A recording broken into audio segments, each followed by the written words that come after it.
C'è una via Anelli sopraterra con quei muri che parlano da soli e l'imponente rimozione in corso di mobili, elettrodomestici, vestiti e scorte di cibo abbandonati nei mini appartamenti. È una via Anelli sotterranea. Si aprono i basculanti dei box auto ed ecco spuntare alcune preziose rarità che somigliano a certe vetture parcheggiate nei garage di Piazzale Roma a Venezia.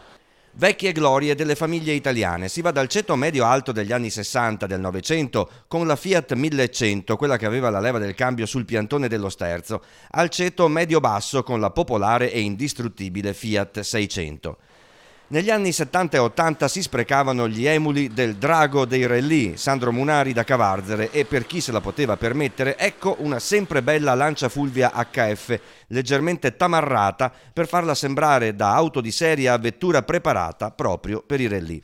Macchine che in questo stato hanno un valore venale bassissimo, ma in mano a un restauratore possono arrivare a quotazioni di decine di migliaia di euro. Dal punto di vista formale, quelle non sono auto di nostra proprietà, anzi 2 di queste erano targate, quindi abbiamo già rintracciato i legittimi proprietari. Le altre 2 non targate, attraverso il numero di telaio o altri sistemi di identificazione, già la Polizia Municipale è impegnata per reperire i proprietari. I lavori nel complesso Serenissima intanto non si fermano, è quasi finita la demolizione del piazzale interno. L'assessore non esclude che dall'abbattimento delle palazzine possano emergere altri oggetti vintage.